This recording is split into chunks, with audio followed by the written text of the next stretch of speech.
सादर प्रणाम दोस्तों। महाकुंभ की जितनी जोर शोर से पूरी विजय पताका पूरे दुनिया में लहरा रही थी कि विदेशों से लोग आ रहे हैं और इतने करोड़ों लोग आएंगे, 40 करोड़ लोग आएंगे, 50 करोड़ लोग आएंगे और 10 करोड़ लोग नहा चुके हैं, ऐसी काफ़ी ज़्यादा घोषणाएं हो रही थी। और इन घोषणाओं का क्या आधार था वो भी नहीं क्लियर था। जब आपको ने पूरा एक प्लान बताया था कि यहाँ पे 10 करोड़ लोग आ रहे हैं, 40 करोड़ लोग आ सकते हैं और पूरा आपके पास जब डाटा मौजूद था, तो मुझे लगता था पर्सनली कि भाई हो सकता है कि सरकार ने इस बार ज़बरदस्त व्यवस्था की हो और दोबारा मतलब यहाँ पे कोई दिक्कत नहीं हो सकती थी। और हमने सुना कि यहाँ पे काफ़ी ज़्यादा लंगर बंट रहा है और पानी की व्यवस्था है, खाने की व्यवस्था है, पैसे नहीं है तो भी कोई बात नहीं है, सब कुछ सस्ते में और फ्री में हो रहा है, अखाड़े हैं, कोई दिक्कत नहीं है। उसका तस्वीर इस तरीके से बुना गया था कि लोग अपने आप आकृष्ट होकर के, आकर्षित होकर के खुद ब खुद वहाँ पे खींचे हुए चले आ गए। मगर मौनी अमावस्या की रात को जो हुआ, कई सारे पुल खाली पड़े थे लेकिन उन पुलों का भी इस्तेमाल नहीं हो रहा था। प्रशासनिक अफसरों की संख्या कम थी और जो प्रशासनिक अफसर थे वे खुद माइक से चिल्ला पड़े कि भागो, भगदड़ मचने वाली है। और परिणाम स्वरूप खुद ब खुद ऐसा भगदड़ मचा कि अब उसको किस तरीके से ये लोग छुपाएं, ऐसा ये लोग खुद सोच रहे हैं और न जाने क्या क्या बता रहे हैं। मगर जब दैनिक भास्कर के 20 पत्रकारों की टीम एरिया में पहुंची तो एक एक न्यूज निकाल करके सामने आने लगी। और आज टीवी 9 का एक पत्रकार था जो कि मोर्चुरी में जाकर के केवल नाम भर पढ़ने लगा, तो वहाँ के अफसर ने उससे धक्का मुक्की करते हुए कहा कि धमकी दिया कि तुमको अभी मैं गिरफ्तार करवा दूंगा। मगर वो भी टीवी 9 का पत्रकार भिड़ गया और उसने कहा कि कर लो मुझे गिरफ्तार, यदि कर सकते हो तो। क्या यह पाकिस्तान है? इस तरीके से जब उसने जवाबी हमला किया तो उस अफसर के कान खड़े हो गए और उसको कुछ लोगों ने उसको वापस ले करके अंदर उसको उसी के ग्रुप के लोगों ने किया। इससे पता चलता है कि किस तरीके से ये लोग भय का साम्राज्य बनाते हुए चले जा रहे हैं। फिलहाल मेरा ये सब कहने का कोई मतलब नहीं है, मैं कभी यहाँ पे किसी की बुराई करने के मूड में भी नहीं हूँ। बस केवल मैं इस चीज़ की पता लगाना चाहता हूँ कि सेल्फ हेल्प का ही मेरा काम है, खुद से अपनी मदद कैसे करें। ऐसी स्थितियों में आप क्या कर सकते हैं? देखिए कि जब ऐसी स्थितियां उत्पन्न हो जाती हैं तो वहाँ पे कितने बुरे हालात हो जाते हैं। तो ऐसी स्थिति में आपको क्या करना चाहिए?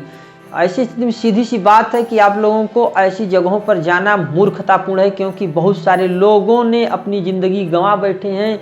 दूर दूर से लोग आए थे, पटना से आए थे, भागलपुर से आए थे, आंध्र प्रदेश से आए थे, कर्नाटक से, मुंबई से, महाराष्ट्र से, गुजरात से, न जाने कहाँ कहाँ से लोग आए थे, क्या क्या उम्मीदें लेकर के आए थे।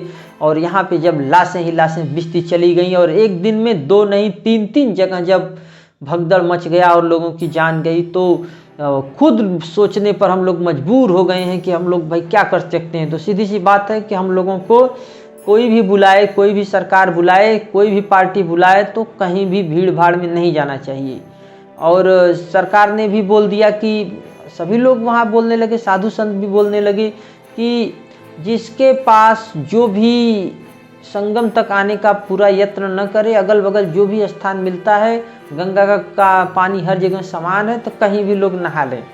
तो फिर संगम का क्या मतलब रह गया, जिसकी कि आप दूर दूर तक चर्चा करवा रहे थे कि नहीं ये इस दिन अमृत बरसता है और एकदम संगम घाट पे जाके नहाना चाहिए, तो वो चीज़ तो फेल हो गया। अब तो कुछ नहीं बरसता है, इतना तो फिक्स हो गया कि कैसा अमृत बरसता था, वहाँ पे तो मौत बरस पड़ी।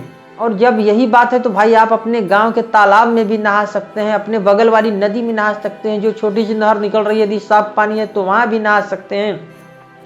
फिर क्या मतलब रह गया यहाँ वहाँ दौड़ने का? देखिए भाइयों, आप लोगों से मैं यही केवल विनय करना चाहूँगा कि आप लोग कभी भी इस तरीके के झूठे छलाओं में न आएँ और अपनी जान को कुर्बान करके ऐसी जगहों पे जाना अच्छा नहीं है यदि भीड़ भाड़ का मौका हो तो। दोस्तों, यदि आपको कुछ लगता है तो आप लोग कुछ कमेंट करिए, हम लोग ढूंढेंगे इसका कि मतलब कि ज़िंदगी से सारी समस्याएं कैसे ख़त्म हों। बस केवल मेरा यही एक मोटिव है कि जिस तरीके से कभी इस समस्या में कभी उस समस्या में, घर का कर्ज भाई आपका भरा नहीं गया, आपके ऊपर बच्ची की शादी की चिंता है, परिवार में कई लोग बीमार हैं, पैसा का जरिया नहीं है, पैसे आ नहीं रहे हैं, घर में झगड़े होते हैं, कोई आपकी बात समझने को तैयार नहीं है, आप अकेलापन महसूस करते हैं, ऐसी न जाने कितनी ज़्यादा आपके साथ दिक्कतें हैं। और आप लोगों के साथ एक और नई प्रॉब्लम जुड़ गई, इसमें जितने सारे लोग बहुत सारे लोग इसमें खो गए। और आज तो हद हो गई कि जब एक पुलिसकर्मी ने क्रूरता का परिचय देते हुए, कोई तिवारी हैं, नाम नहीं क्लियर, हाँ ये है कि कोई तिवारी हैं, भीड़ भाड़ थी मेला क्षेत्र में, काफ़ी ज़्यादा लोग भूखे भी रह रहे थे, परेशान थे, तो लोगों ने अपना खुद खाना बनाना शुरू कर दिया ईंटें वींटें लगा करके। लेकिन वो पुलिसकर्मी आया और उसने उस खाना में राख उठा करके डाल दिया, ऐसा काम कर दिया। अन्न का अपमान, वो भी कुंभ क्षेत्र में, यह कदापि बर्दाश्त के काबिल नहीं है। लेकिन मजबूरी भी एक चीज़ होती है कि आम इंसान क्या कर सकता है। तो आम इंसान केवल एक ही चीज़ कर सकता है कि सावधानी और धैर्य और मामले को दूरदर्शिता पूर्ण तरीके से दूर तक देखना और उससे एक निष्कर्ष निकालना। और एक चीज़ और बताना चाहूँगा कि इन सारे मामलों में यदि आप निष्कर्ष निकालना चाहते हैं कि 2-4 साल पीछे का सारा हिस्ट्री को पढ़ लीजिए कहीं भी आने जाने से पहले। यदि वहाँ पे भविष्य भूतकाल में ऐसा समस्या हुआ है तो हो सकता है कि आगे भी ऐसी समस्या होगी। ये चीज़ दुनिया के हर क्षेत्र में लागू होती है, हर काम में लागू होती है। इसलिए मेरा सीधा मोटिव है कि आप लोग अपना अध्ययन जारी रखें, अपना स्टडी जारी रखें, ताकि आपको कुछ न कुछ आइडिया मिलता रहे और ताकि आप लोग निर्भय भी हो सकें, निडर भी हो सकें, ताकि जो दिमाग पे जो लोड बैठा रहता है उसको भी हटाया जा सके और एक खुली हुई ज़िंदगी जिया जा सके। और वो निर्भयता ये नहीं कर रहा हूँ कि आप लोग दुस्साहस करें और किसी को सताएं या फिर किसी से भिड़ जाएं, ऐसा कहने का मेरा मतलब नहीं है। मानसिक स्तर पर यदि आप लोगों के साथ कोई प्रॉब्लम है तो उसका ज़रूर हल होना चाहिए। मानसिक स्तर से आपको मजबूत बनने की ज़रूरत है, क्योंकि ये लड़ाई आपकी भी है और मेरी भी है। इसलिए हम सभी लोगों को साथ में इस लड़ाई को आगे बढ़ाना चाहिए। और ये याद रखिए कि ये लड़ाई कभी ख़त्म भी नहीं होने वाली है। हर रोज़ जैसे हमारी सारी दैनिक दिनचर्या चलती है वैसे ही ये जीवन का तो एकदम फिक्स है कि नहीं, ऐसे ही मेहनत करना पड़ेगा हर रोज़, ताकि डर ना हो, केवल मेहनत हो, मेहनत। मिलते हैं दोस्तों फिर नेक्स्ट वीडियो में।